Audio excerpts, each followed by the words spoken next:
Alors, tu te mets combien en métier? C'est la question de la semaine. Je vous pose les 10 questions sans vous donner les réponses. Ça va vous donner le temps de prendre en note vos réponses. Vous pouvez participer en coop, donc vous sollicitez ou chacun de votre côté chez vous pour vous comparer au niveau des scores.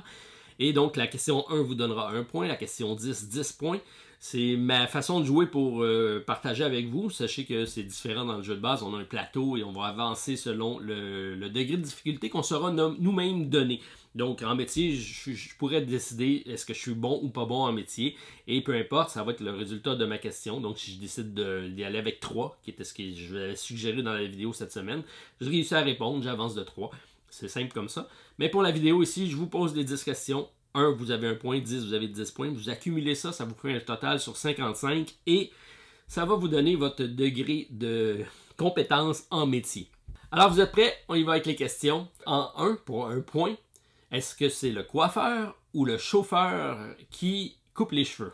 Est-ce que c'est le chauffeur ou le coiffeur qui coupe les cheveux? Pour 1 point. Pour 2 points. Quel gagne-pain pratiqué surtout par les femmes très sexuées est parfois appelé le plus vieux métier du monde? Alors, comment on appelle les femmes principalement qui pratiquent le plus vieux métier du monde? OK, ça commence corsé. En 3, quel est le nom? Donc, quel nom appelle-t-on les personnes qui s'occupent du vin au restaurant? Il y a plusieurs possibilités. Je vais en nommer quelques-uns.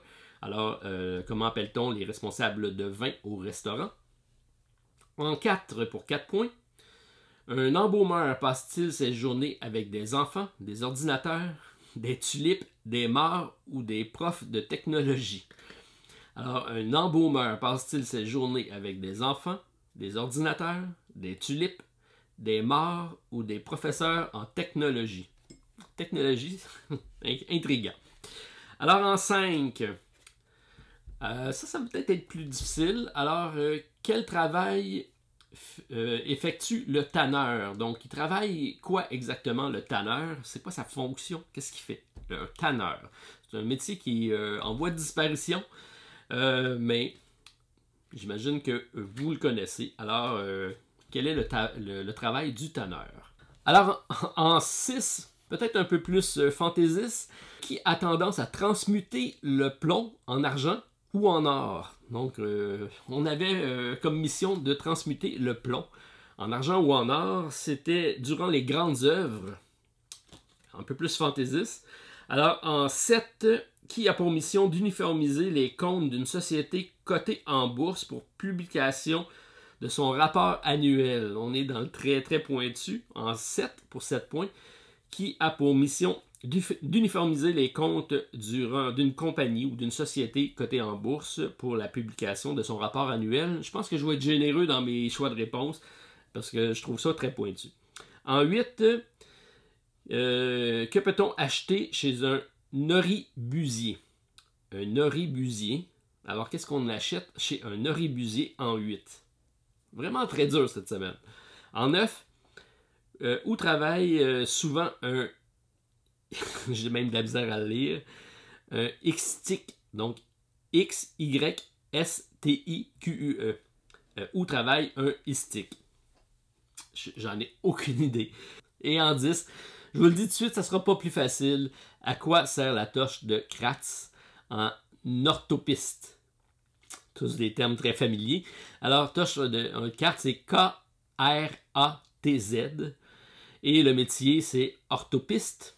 Ça vous donne, par l'orthographe, on peut peut-être deviner dans quel domaine ça se passe. Donc, à quoi sert la torche de Kratz en orthopiste? Très difficile pour moi cette semaine. Alors, j'y vais avec les réponses. J'espère que vous êtes prêts. Alors, est-ce un coiffeur ou un chauffeur qui s'occupe des cheveux? Évidemment, c'est le coiffeur pour 1 point. Comment appelle-t-on les femmes principalement qui pratiquaient le plus vieux métier du monde? Effectivement, c'est une prostituée. Ensuite, quel nom donne-t-on à une personne s'occupant du vin au restaurant? Alors, ça peut être un caviste ou un sommelier. Donc, pour 3 points. Ensuite, en 4, un embaumeur passe-t-il ses journées avec des enfants, des ordinateurs, des tulipes, des morts ou des professeurs en technologie? Alors, c'est effectivement des morts, donc c'est celui qui prépare les morts pour le funérail.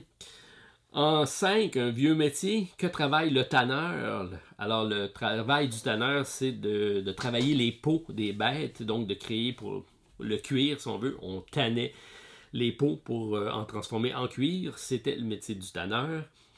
Ensuite, en 6, qui est un vieux mythe, alors qui a tendance à transmuter le plomb en argent ou en or durant les grandes œuvres, on parlait de l'alchimiste en 6.